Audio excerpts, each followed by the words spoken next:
Dr. Eli Siantung. Ya. Kali ini kita akan belajar dan saya akan memperkenalkan dulu mengenai aksara dalam bahasa Jepang.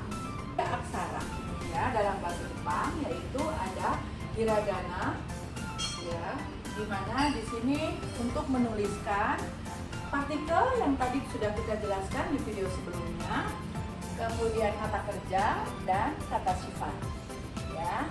Kemudian juga hiragana ini juga biasanya itu menjadi penyambung dari sebuah huruf kanji yang biasanya itu ada ekornya. Nah, ekornya itu biasanya harus ditulis dalam huruf hiragana. Katakana ya. Ini katakana ini pertama kali dipakai itu untuk kata serapan bahasa asing ya, atau juga nama orang asing yang non Jepang. Contoh misalnya nama saya Eli kan, nah itu saya nggak boleh tuh ditulis dengan hiragana ataupun dengan kanji, karena saya memang terlahir tidak dengan menggunakan nama kanji, tapi saya menggunakan nama huruf katakana, yaitu ri. Ini ini ri. Tidak boleh kita sok-sokan menggunakan kanji gitu ya, kecuali kalau misalnya untuk main-main ya. Nah, kemudian sebenarnya ada lagi fungsi huruf katakana ini. Biasanya itu kalau di sebuah komik biasanya yang sering menggunakan katakana itu, atau misalnya di sebuah berita di news di koran, itu biasanya untuk sesuatu eye catching ya. Eye catching itu untuk menarik minat pembaca ya. Jadi ada fungsi lain dari katakana ini. Atau misalnya di dalam komik ya, kalau misalnya orang biasa manga Jepang itu katakana ini biasanya untuk kata-kata yang kata seru, misalnya oh atau misalnya wow. Nah, itu biasanya ditulisnya pakai katakana gitu loh. Nah, itu ada tujuan lain dari penggunaan katakana ini. Kemudian kanji ya.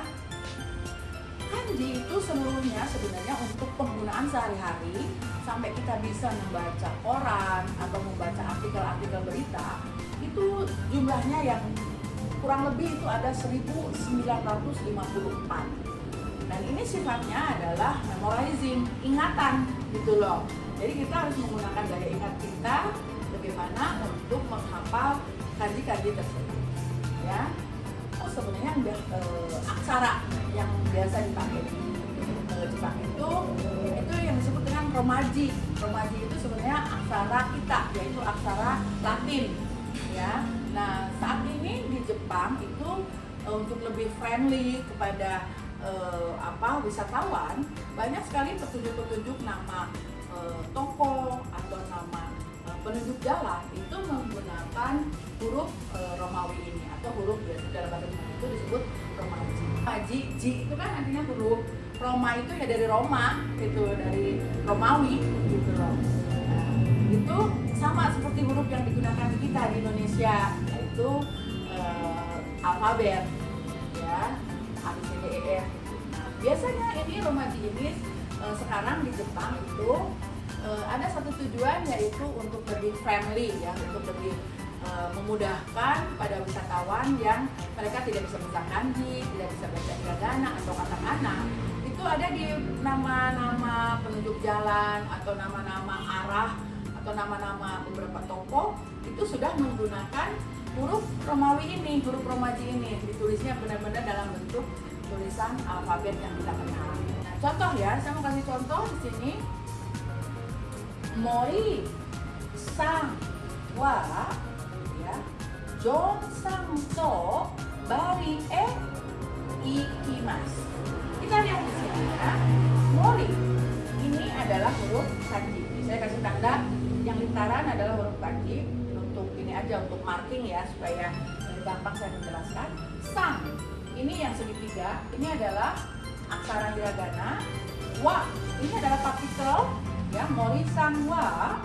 Jadi partikel itu tadi o dibaca ditulisnya wo, kemudian h ini dibacanya wa ya. Jon sang to, nah ini Jon itu menggunakan aksara katakana. Karena apa? Kan John itu nama orang asing ya. Sang itu panggilan untuk orang lain, yaitu menggunakan sang. Kemudian ada partikel to di sini. Nah, partikel selalu ditulis dengan hiragana ya. Kemudian Bari ini adalah nama sebuah kota di Indonesia, nama asing kan, jadi ditulis dengan aksara katakana. Nah kemudian di sini menggunakan hiragana karena dia partikel. Ikimas. Nah tadi yang saya katakan bahwa penggunaan dari huruf hiragana ini adalah untuk ekor dari sebuah kata yang menggunakan kanji. Kanji ini kan ikimas. Ikimas itu artinya pergi ya. Kanji itu pergi itu begini kanjinya itu ya. Nah kemudian ujungnya itu dia menggunakan hiragana. Jadi itu fungsi lain dari huruf hiragana ya. Kita lihat di sini bahwa Mori-sawa John Santo Bali ya ikimas. Morris pergi ke Bali dengan John. Ya. Nah ini mengenai penggunaan kata sang ya. Ingat, sang itu hanya dipakai untuk menyebutkan nama orang lain. Jangan sekali-kali menggunakan sang untuk diri sendiri. Misalnya, watashi wa Elisandes itu salah, ya salah total. Jadi kalau untuk diri sendiri tidak boleh menggunakan sang. Jadi cukup dengan watashi wa Elides. Ya, sang itu untuk orang lain, ya, bukan untuk diri sendiri. Ketika kita melakukan ucapan, ya, dalam bahasa Jepang, kita mengenal istilahnya itu ada kana dan mora, ya. Apa itu kana? Ya, nanti kana itu adalah bunyi dalam bahasa Jepang itu yang biasa ditulis itu. Kenapa ada kana? Ya karena huruf kana ini ada hiragana, kemudian ada kata kana, ya. Nah, kemudian ada yang istilahnya yaitu adalah mora. Mora itu adalah satuan, ya satu satuan bunyi di dalam bahasa Jepang. Contoh, alfabet bahasa Jepang itu mengenal ya moranya itu ada deret A, I, U, E, O. Kemudian dia juga mengenal deret K, I, U, P, Ko. Sa, Shi, Su, Se, So. Ta, Ci, Su, Te, To. Na, Ni, Nu, Ne, No. Ha, Hi, Fu, He, Ho. A, Ka, Sa, Ta, Na, Ha, Ma, ya, Mi, Mu, Me, Mo. Kemudian akasa tanah ha, ma, ya. Nah, nggak ada hi, yang ada yu. Nggak ada ye, yang ada yo. Nah, ini nanti ada kalau dari bunyi-bunyi asing. Nah itu hanya boleh dituliskan itu dengan katakana. Nanti akan dijelaskan lebih lanjut di bab katakana. Sekarang ini kita sedang berbicara mengenai moranya dulu, ya. Ada satu lagi yaitu wa.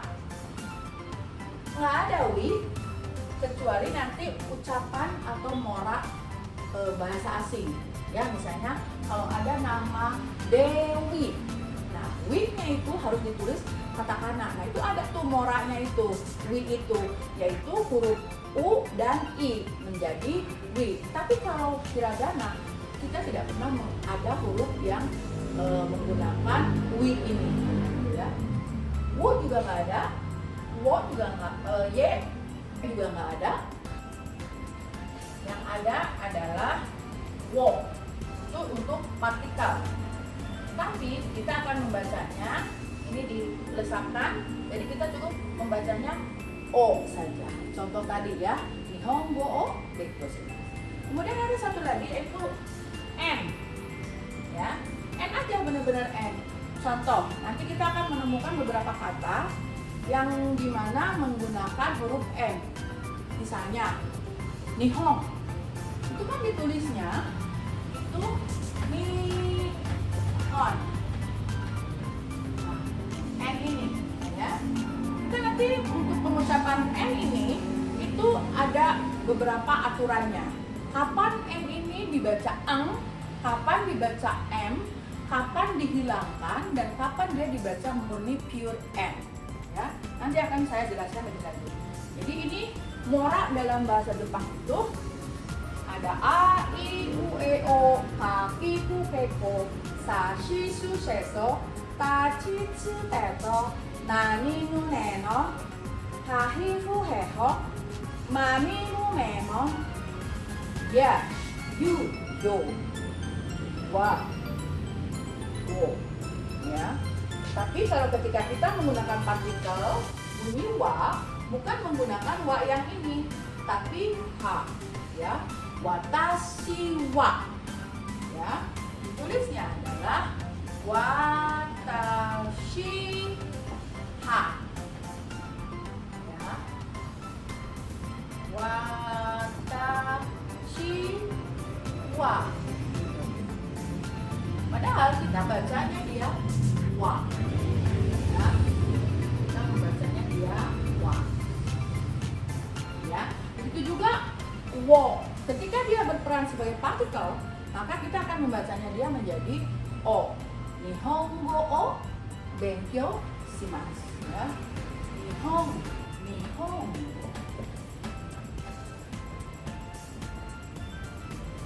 O, ya. Maka tulisannya adalah Nihongo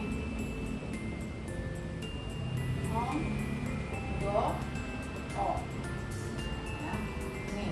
Jadi ketika dia berperan sebagai partikel, wo ini dibaca o, ya. Dan peranan dari wo dan wa ini hanya berperan sebagai partikel.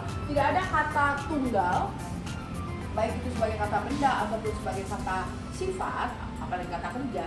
Tidak ada yang menggunakan wa saja atau wo saja, ya. Wa ini lebih banyak dipakai untuk, ya, misalnya huruf yang ini watashi. Tapi kalau untuk partikelnya kita menggunakan ha. Nah, saya akan jelaskan tentang sebutan-sebutan bunyi aksara dalam bahasa Jepang. Kita akan mulai dengan ini, ya. Ini adalah mora-mora yang biasa dituangkan dalam kertas. Kalau kita biasanya latihan bahasa Jepang itu menulis hiragana ataupun katakana, kita menggunakan kertas kotak, ya, kertas kotak. Nah, tadi moranya ini adalah a, i, u, e, o, kaki, ku, ke, ko sampai n ini, ya. Kemudian ini dikelompokkan menjadi ada empat jenis sebutan untuk masing-masing aksara ini, ya. Ada seiong, yoong, dakuong, dan choong, ya. Kita mulai dari seiong. Seiong ini adalah mora murni, ya. Mora murni, yaitu kita lihat di sini, kita mulai dari baris A, I, U, E, O. Ini adalah hiragananya. Katakanannya ini A, I, U, E, O. Kemudian baris K itu ada moranya itu kaki, ku, ke, ko. Ya, ini katakanannya kaki, ku, ke, ko. Kemudian baris S sa, si, su, se, so. Nah, kemudian ini adalah katakanannya sa, si, su, se, so. Baris ta, chi, tsu, te, to. Ya, ini katakanannya ta, chi, tsu, te, to. Baris N nani nu neno. Ya, di sini ada kata-katanya. Na seperti ini, ni seperti ini, nu seperti ini, ne seperti ini, dan no seperti ini. Ya. Kemudian ha, hi, hu, he, ho. Ini hiragananya, ini kata-katanya. Ha, hi, hu, he, ho. Kemudian baris M. Ma, mi, mu, me, mo. Ya, ini hiragananya, ini kata-katanya. Ma, mi, mu, me, mo. Baris Y. Ya. Ini kata-katanya ya. Ya. Kemudian Y. Ada nanti kalau Y itu nanti bunyinya saya akan ajarkan berikutnya nanti di bab kata-kata. Ya. Kemudian ada U. Ya, kata-katanya juga ada U. Ya. Y itu hiragananya nggak ada. Yang ada nanti di bab aksara katakana itu akan saya jelaskan ada bunyi-bunyi Y. Kemudian yo, ya hiragananya, dan ini kata-katanya. Kemudian baris R, rarurero, ya ini kata-katanya rarurero. Kemudian bunyi wa, ya wa hiragananya seperti ini, wa kata-katanya seperti ini, ya bunyi lain tidak ada, yang ada langsung ke wo, ya wo. Ini hiragananya dan ini adalah kata-katanya. Tapi kita tidak membacanya wo, kita bacanya dia adalah o. Nah, kemudian ada n. N itu simpel sekali loh. Hiragananya seperti n kita biasa ya. N. Nah, ini kata-katanya. N-nya seperti itu. Ini adalah bunyi seo. Jadi yang mora murni. Kemudian ada lagi yang disebut dengan bunyi aksara yoong. Ya. Yoong itu apa sih? Ya.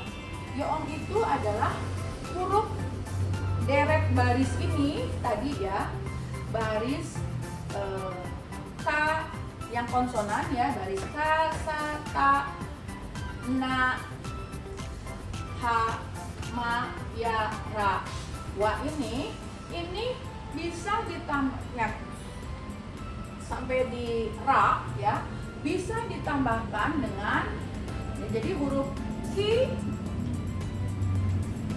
shi, ci, ni, hi, mi, ri bisa ditambahkan dengan ya kecil, yu kecil, yo kecil. Jadi nanti moranya itu menjadi kya. Bunyinya adalah Romawinya itu k, y, a. Ya ini yang hiragana, ini kata-katanya ya. Kemudian ki ditambahkan yu kecil itu menjadi q ya. K, y, u ya. Kemudian kyo. Romawinya adalah k, y, o ya. Ini kata-katanya. Ki dan yo kecil. Itu juga shi ya. Shi kita tambahkan dengan ya kecil itu menjadi sha. Kemudian si kita tambahkan dengan yu kecil menjadi bunyi shu. Kemudian si kita tambahkan dengan yo kecil menjadi sha. Ya. Jadi ini adalah deret hiragananya dan ini adalah deret huruf kata-katanya. Ya. Kemudian ni ya. Ni kita tambahkan dengan ya kecil menjadi nia. Ni ditambahkan dengan yu kecil menjadi new. Ni kita tambahkan dengan yo kecil menjadi nyo. Ya. Hi kita tambahkan dengan ya kecil menjadi kya. Hi kita tambahkan dengan yo kecil menjadi q. Hi kita tambahkan dengan yo kecil menjadi hyo. Ya. Mi kita tambahkan dengan ya kecil menjadi mia. Ya. Mi kita tambahkan dengan yu kecil menjadi miu. Mi kita tambahkan dengan yo kecil menjadi mio. Ya. Nah, kemudian ada G ini tidak ada ya kecilnya. Ada yang berikutnya adalah baris F, yaitu ri ditambahkan dengan ya kecil menjadi ya. Ri ditambahkan dengan yu kecil menjadi riu. Ri ditambahkan dengan yo kecil menjadi rio. Ya, itu bisa ditulis dengan hiragana maupun ditulis dengan katakana. Ya, jadi ini huruf yoong ini akan sangat berpengaruh sekali pada arti dari sebuah tulisan. Hati-hati nanti ketika belajar kata nanti harus dibedakan. Nah, misalnya kita lihat di sini ada, ini kan ada bi ya, dia menggunakan yo kecil menjadi bio. Ya, kita tambahkan lagi u di sini. Ini kan yo-nya ini adalah dari huruf bio. Bio ini. Nah, ini rumah sakit artinya. Jangan ketukar dengan nanti ada bioin.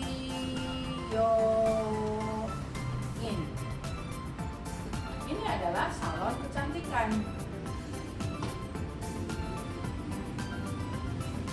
Jadi kalau yang ini kita baca bioin, kalau yang ini kita baca bioin. Ya, itu terkait dengan huruf yang menggunakan yu kecil dan huruf yang menggunakan ya yu. Sekian dulu ya. Assalamualaikum.